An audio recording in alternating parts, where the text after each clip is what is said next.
Je pense donc que je suis, c'est ainsi que Descartes au XIVe siècle définissait son existence. Aujourd'hui, nous sommes au XXIe siècle, un jeune auteur a assimilé son existence à son indignation. D'ailleurs, il est l'auteur de cet ouvrage « Je m'indigne, donc je suis ». Pape Matar Diallo, merci d'avoir accepté cette invitation. Merci de m'avoir invité. Pape Matar, qu'est-ce qui explique votre indignation? Bon, c'est à partir de beaucoup de choses. D'abord, on a constaté que depuis 1960, en tout cas ce que nous attendons chez les hommes politiques, ça tardait quand même. Et qu'en tant que des jeunes, nous nous sommes dit pourquoi ne pas quand même essayer de trouver des solutions concrètes. Ça partait d'abord déjà avec une indignation. Et c'est quand même de pointer du doigt ce qui, en tout cas, nous semblait incorrect ou ce qui nous semblait, en tout cas, en déphasage avec ce que nous voulons. Nous sommes partis alors créer un mouvement. Les Indignés du Sénégal, et à partir de du mouvement Les Indignés du Sénégal, nous avons eu à rencontrer, à faire aussi des contributions, à aussi essayer de changer un peu les mentalités sénégalaises à travers un projet, les 3C, communiquer pour le changement de comportement. Mais tout ceci étant, nous avons dit que pourquoi ne pas essayer quand même d'écrire cela et puis d'essayer aussi de partager à ces gens-là qui ne savaient pas l'existence de ce que nous faisions. Ces gens puissent, à travers un livre, découvrir le mouvement des indignés et découvrir personnellement Pape Matar Diallo. En quoi un mouvement d'indignés pourrait changer la donne, pourrait changer la marche des choses, pourrait changer l'existant même depuis 1960 jusqu'à aujourd'hui? Bon, en tout cas, nous, ce que nous voulons, c'est que, il y a un penseur qui disait qu'un peuple de moutons engendre toujours des dirigeants lourds. Il faudrait que les gens puissent quand même sortir de leur bulle et puis que les gens puissent quand même prendre leurs responsabilités. C'est bien de dire que la faute incombe aux hommes politiques. C'est bien de rejeter la faute surtout et toujours sur les hommes politiques, mais à un moment donné, il faudrait se dire une chose. Si on a été instrumentalisé, c'est parce que nous avons été instrumentalisables. Si nous avons été colonisés, c'est parce qu'à un moment donné dans l'histoire, nous avons été colonisables. Maintenant, ces gens-là qui sont des hommes politiques et qui font du n'importe quoi, qui manipulent les gens, qui jouent avec les ressources naturelles de ce pays, qui jouent avec l'argent du pays, ces gens, qui sont ces gens? Est-ce qu'ils sont étrangers dans notre société? Ils viennent de la nôtre, de la même société que nous. Pourquoi nous qui sommes avec, entre guillemets, des principes, pourquoi nous ne devons pas aller vers les Sénégalais, leur expliquer que, en réalité, en tout cas, ce que nous voyons depuis le début, c'est pas ce que nous devrions attendre de ces gens-là. Qu'il faudrait aller vers une alternative citoyenne, il faudrait aller vers quelque chose de plus, en tout cas, de plus courageux que de rester derrière ou sous un arbre à critiquer. Il faudrait aller vers les citoyens et dire que si nous avons été instrumentalisés, comme je viens de le dire, c'est parce que nous avons été instrumentalisables. Maintenant, pour que les gens nous respectent, il faudrait qu'on se respecte. Parce qu'on ne peut pas tout le temps choisir un président au gré des intérêts, parfois, je ne sais quoi, au gré de certains avantages, et puis après, venir critiquer le choix. C'est-à-dire, un choix, il doit être fait de façon réfléchie et, voilà, et assumée. Mais si on choisit un candidat parce qu'il est de tel confrère ou nous avons des liens affectueux, bon, après, on n'a plus le droit de se plaindre de ce candidat. Donc, il faudrait que les gens puissent quand même prendre leurs responsabilités et qu'on essaie d'aller vers... Parce que en 1960, nous étions sur le même pied d'égalité avec beaucoup de pays. Comme les dragons d'Asie. Voilà. Mais aujourd'hui, le Sénégal fait partie des 25 pays les plus pauvres. Je pense qu'il y a quand même beaucoup de choses... C'est alarmant. Non, c'est plus qu'alarmant même. C'est-à-dire, c'est même honteux. Si les autres ont réussi, pourquoi pas nous? Mais est-ce que ce chiffre il n'y a pas une évolution? Parce qu'entre-temps, au Sénégal, bientôt, le Sénégal sera un pays producteur, sûrement exportateur de pétrole. Alors, aujourd'hui, est-ce qu'une lueur d'espoir ne s'affiche pas à l'horizon? Bon, je ne dirais pas ça. Aujourd'hui, le malheur, c'est que les ressources, en tout cas naturelles, ont été découvertes dans beaucoup de sites, dans beaucoup d'endroits, mais avec des hommes quand même qui sont très cupides. Et c'est ça un peu le malheur du Sénégal. On spécule déjà sur des contrats qui ont déjà été signés par le président avec des groupes comme Total et des contrat quand même très en défaveur. Franck Timis, du Tender. Oui, sur l'or, sur le pétrole, sur le gaz, on parle toujours des contrats qui, en tout cas, le président ou l'État n'a pas toujours respecté ou n'a pas toujours défendu au mieux les intérêts des Sénégalais. Maintenant, est-ce que ça va changer la donne? Je ne pense pas. Parce que avec l'or, vous faites un tour. L'or se trouve au niveau de Sabadola. Vous faites un tour au niveau de Sabadola, les villages environnants n'ont rien. Il n'y a pas d'eau ni de responsabilité, pas une responsabilité sociétale entreprise. Il n'y a rien du tout. Donc, c'est-à-dire que nous avons des ressources, mais les ressources sont bradées par une élite qui, depuis 1960, parce qu'on parle de pétrole, on parle de gaz et tout cela. Mais j'ai peur que cela tombe encore entre les mains des puissances occidentales. À la page 53, je vous cite, « Depuis notre indépendance, le pays tarde à prendre de l'altitude et son problème est souvent présenté comme étant celui des dirigeants. Il faut admettre aussi que depuis 1960, on voit généralement les mêmes personnes sur la scène politique.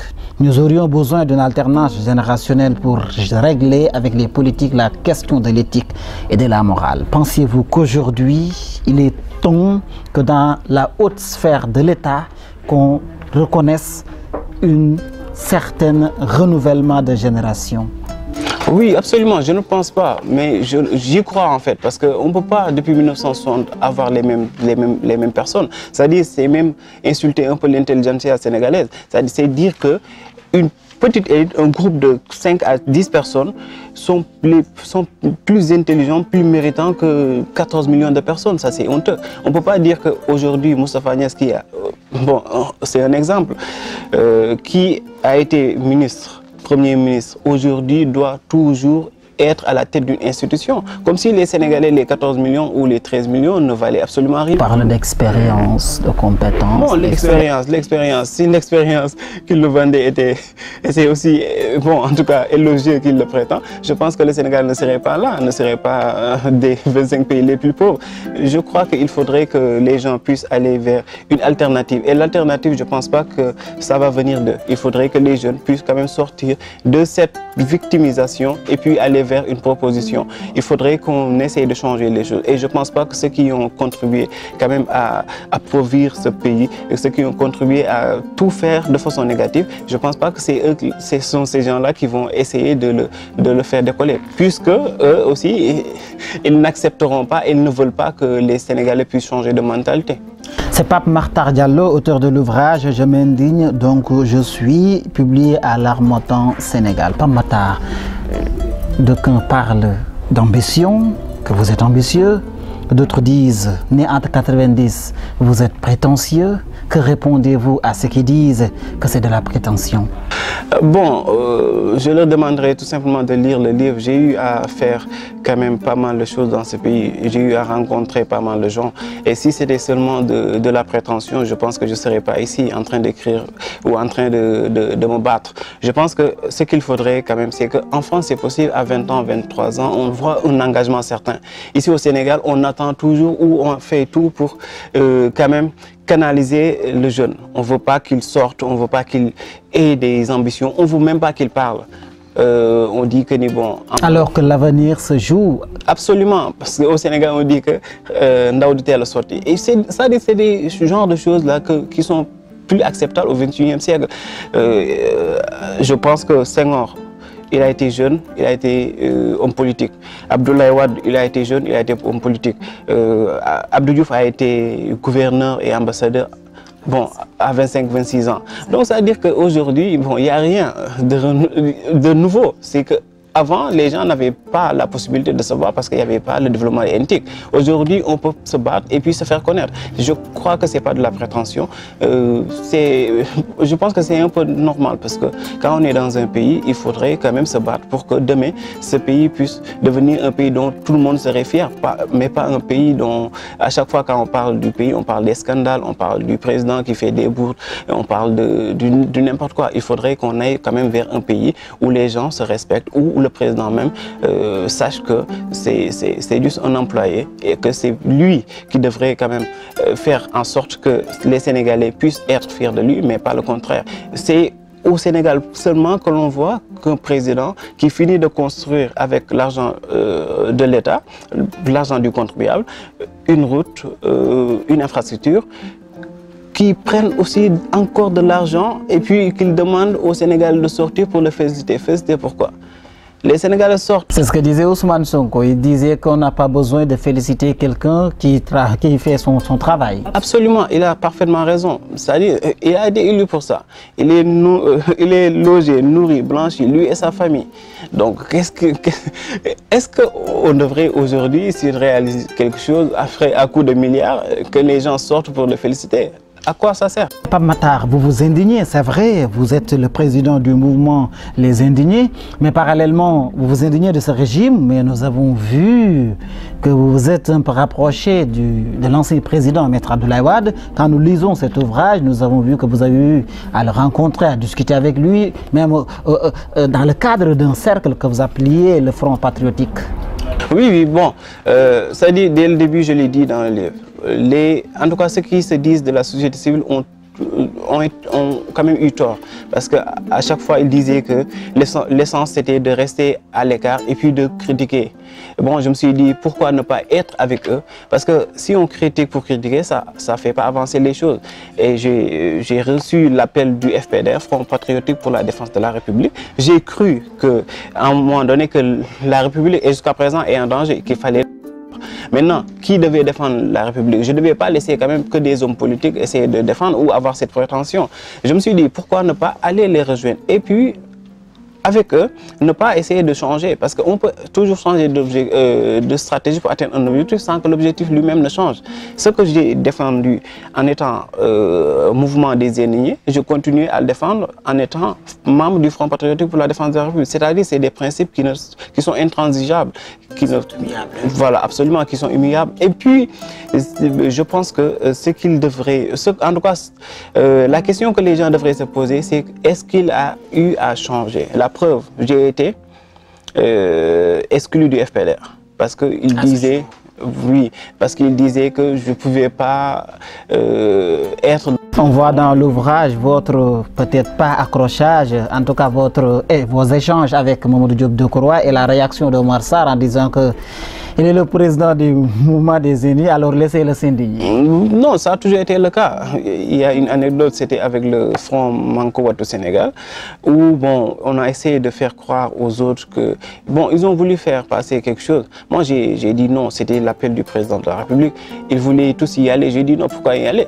Écoutez, nous avons écrit au président de la République pour lui demander un certain nombre de choses. Lui, il pouvait quand même seulement répondre à travers une lettre. Il nous propose une audience et que vous êtes tous là en train de vous en féliciter comme des enfants du moyen collège. Moi, je leur ai dit carrément que je ne suis pas pour que les gens rencontrent le président de la République. Le président de la République, il est là pour tous les Sénégalais. Et si on doit le rencontrer, ça doit être quelque chose de plus global, de plus général. Mais pas quelque chose qui quand même concerne les élections. C'est-à-dire, ça va donner l'impression que ce qui intéresse les hommes politiques, c'est que les élections, c'est comment faire pour se faire élire. Et que les problèmes, en tout cas d'ordre social, ne les intéressent pas. Bon, à la fin, Omar Sarr m'a trouvé dans un coin, il m'a dit, mais quand je ne te vois pas dans la salle, je me dis, oh, aujourd'hui ça va être facile. Mais dès que je t'aperçois, je me dis que bon, aujourd'hui ça ne va pas le faire, ça va être difficile. Et de croire, en Wolof, dire que qui m'ont pas commandé des daguerres. C'est-à-dire pour dire qu'ils avaient un peu, je dirais pas peur, mais en tout cas... Se sent neuf, se sent jeune, se sent rebelle, se sent révolutionnaire, se sent qui s'indigne. Bon, en fait, je suis né comme ça. Je l'ai un peu expliqué dans le livre. Je suis né comme ça. Je pense que, bon, en tout cas, je ne peux pas être impressionné. Il n'y a pas une personne qui peut m'intimider. Je sais pas, aussi, je sais pas avoir peur. Parce que je me dis que tant que je défendrai les principes que je défends depuis toujours, tant que je suis sur la bonne voie, tant que je reste incorruptible, et tant que je reste intangible avec mes principes, je pense que je n'aurai pas de problème par rapport à ça. Les indignés du Sénégal, indignons-nous, vous dites, même si nous n'avons pas la solution. Réagissons avant qu'il ne soit trop tard. Pas de débat, mais une réflexion sur l'état actuel des choses. Sont-elles vraiment toutes acceptables? Doit-on se taire et baisser la tête? Quelles sont les spécificités revendiquées par votre mouvement? Bon, c'est-à-dire le mouvement des Aînés était d'abord un mouvement dit horizontal. Il n'y avait pas une hiérarchisation, il n'y avait pas de bureau ni rien du tout. Bon, officieusement, j'étais le président. Mais sur cette réflexion, nous avons eu à réfléchir parce qu'après l'élimination, parce que notre père dans tout ça, c'est Stéphane Hessel. Après l'élimination, il a écrit « Engagez-vous ». Après l'élimination, il faut aller vers la proposition, vers la création. Et c'est pourquoi, après le mouvement des Aînés, nous sommes allés vers un mouvement de proposition, le Sénégal REC avec responsabilité, éthique et compétence. Mais aujourd'hui, c'est pour un peu véhiculer les messages, parce que c'est bien de porter un combat, c'est bien de porter des principes. Maintenant, si on porte les principes dans un livre seulement, ça ne va pas le faire. Il faudrait que les gens puissent avoir une alternative. Et que l'alternative, ça se crée. Il ne suffit pas de dire que bon, les gens sont tous pareils, les gens sont mauvais. C'est trop facile. Il faudrait quand même proposer autre chose. Et puis essayer quand même. Parce que moi, je me dis que les Sénégalais qui votent pour des nullards, qui votent pour des tricheurs, qui votent pour des gens comme le président Macky Sall, peuvent aussi voter pour des gens qui sont aussi... Ne portez pas de gants vis-à-vis du président. Bon, c'est le président, on lui doit... C'est dans un débat, oui, pas cette question de la respectabilité, des critiques, je veux dire. Non, bon, on peut pas être quand même, on peut pas vous donner notre confiance, 3 000 milliards, et puis être quand même indulgent avec lui, ça c'est pas possible. Pourtant, récemment, en tant qu'intellectuel, il a produit un ouvrage esthétiquement très joli. Voilà, pour montrer ses convictions républicaines. Bon, si le président quand même sort un livre dans lequel il revient sur ses discours, c'est peut-être parce qu'il y a un problème. Peut-être que parce qu'il se croit que les gens ne l'écoutent pas. Et c'est la réalité. Les gens n'écoutent pas ses discours. En plus, un discours creux, un discours qui change de jour à jour, les gens ne vont pas l'écouter. Maintenant, s'il le sort, c'est peut-être parce qu'il sent que les gens ne savent plus quand même ce qu'il est en train de faire. Il nous avait promis le Yoni Yokote, ensuite on ne sait plus dans quel plan nous sommes, on ne sait plus dans quelle chose nous sommes. Maintenant, s'il produit un livre, et puis le jour de la présentation, il dit que les Français ont été bien gentils avec nous parce qu'ils nous servaient des desserts. Bon, c'est déjà donner un avertissement. En tout cas, je dis aux jeunes de ne pas lire ce genre de livre parce que quelqu'un qui réfléchit en ces termes, en disant que les Français ont été gentils parce qu'ils nous ont donné des desserts, il oublie même ce qui s'est passé à Thiaroye, où des Sénégalais ont été tués. Il oublie même qu'après la guerre, que des Sénégalais ont été... Il y en a qui ont été dépouillés, il y en a qui ont... Même les uniformes, on les a privés de ça. Donc, il a, je crois, insulté, ne serait-ce que, en tout cas les Sénégalais, mais plus globalement les Africains. Et je pense que c'est pas quand même une... je pense pas que c'est quelqu'un qui doit écrire. Et puis, il devrait pas. Et c'est scandaleux, en fait. Alors, il s'indigne du livre du président de la République, des propos du président de la République qui ont quand même, il faut le reconnaître, vraiment, en tout cas, été à l'origine de beaucoup de réactions sous la toile. Le mouvement des indigés s'est assigné des missions. Dans votre ouvrage, nous voyons qu'il y a plusieurs missions. Vous pouvez revenir sur ces missions et pourquoi vous avez choisi d'avoir assigné ces missions. Bon, c'était naturel, parce qu'il y avait des choses quand même qu'il fallait essayer de changer. Mais les missions, en tout cas la mission principale du mouvement des Aînés, c'était de communiquer pour changer un peu le comportement des citoyens. C'était à travers ce projet. Nous sommes partis un peu partout au Sénégal. Nous avons rencontré des gens, nous les avons expliqué qu'il faudrait que eux aussi qu'ils prennent les choses en main. Si nous, des jeunes, nous pouvons quand même nous lever et exister sur le plan médiatique, pourquoi pas eux? Peut-être que, bon, en tout cas, je dis souvent, parce qu'il n'y a aucune prétention dans mes propos, il n'y a aucune prétention aussi dans ma démarche. Je dis souvent que je ne suis pas le meilleur des jeunes, je suis peut-être le plus nul des jeunes. Mais au moins, j'ai le courage de me lever et puis d'essayer de me battre pour que les choses changent. Maintenant, après ces missions-là, nous sommes partis un peu partout. Nous avons rencontré des gens, nous leur avons expliqué pas mal de choses. Et puis aujourd'hui, la mission principale du mouvement des aînés, c'est faire en sorte qu'en 2019, qu'il y ait quand même une alternative, en tout cas une alternative citoyenne, que ces gens-là, qui depuis 1960 sont là, les Moustapha Niasse, les Macky Sall, même les Idrissa Seck, ces gens-là qui changent de discours au gré de leur, en tout cas de leurs privilèges ou de leurs intérêts du moment, qu'ils puissent dégager que d'autres personnes qui n'ont aucune appartenance partisane, d'autres personnes qui quand même ont un modèle de développement, un modèle sociétal, puissent quand même venir sur la scène et puis essayer de proposer quelque chose. Peut-on s'attendre, comme vous le dites, puisque c'est votre idéologie et c'est votre discours, peut-on s'attendre à une certaine alliance entre le mouvement des indignés et le parti du PASTEF? Bon, je ne pense pas, parce que nous avons dit que dès le début que nous n'allons plus travailler avec un homme politique, que nous allons juste essayer de travailler avec des gens qui, en tout cas, sont dans la société civile. Mais PASTEF, quand même, a une particularité. C'est vrai que c'est un parti politique, mais il est composé de jeunes qui sont brillants. Ousmane Sonko, que je connais, bon, malgré que dans le livre, je n'ai pas été toujours d'accord dans sa démarche avec lui, et c'est tout à fait normal. Mais c'est quand même quelqu'un de très valeureux, c'est quand même quelqu'un qui se bat, et qui, quand même, je crois, s'il était, en tout cas comme les autres, s'il voulait seulement s'enrichir, s'il voulait seulement avoir un nom, il n'allait pas procéder de cette manière. Donc c'est quelqu'un qui se bat pour des principes, c'est quelqu'un qui se bat. En tout cas, je ne dirais pas jamais, mais si je devais un jour faire une alliance avec un parti politique, assurément ce serait avec lui. Alors, juste une dernière question, puisqu'il nous reste juste quelques minutes. Comment voyez-vous en tant que jeune la réaction, l'engagement politique des jeunes, leur activité, leur réactivité ou leur passivité? Bon, je dirais, par rapport à leur activité, moi je suis toujours pour ce que les jeunes puissent sortir en tout cas des institutions de catégorisation. Il faudrait qu'ils sortent des instances de catégorisation. Dans chaque parti, il y a ce qu'on appelle des commissions des jeunes. Pourquoi, alors qu'il n'existe pas de commissions de vieux ni d'adultes, pourquoi ils acceptent toujours d'être dans ces commissions-là? Il faudrait que les jeunes aussi puissent prendre des responsabilités. Comme je l'ai dit à l'entente de mon propos, Abdoulaye Wade a été très jeune. Il a créé son parti politique. Moustapha Niasse, tous ces gens-là ont commencé quand même très jeunes. Pourquoi aujourd'hui, eux, ils n'acceptent pas ou ils ne veulent pas que les jeunes puissent aussi prendre leurs responsabilités et essayer d'apporter en tout cas leur contribution.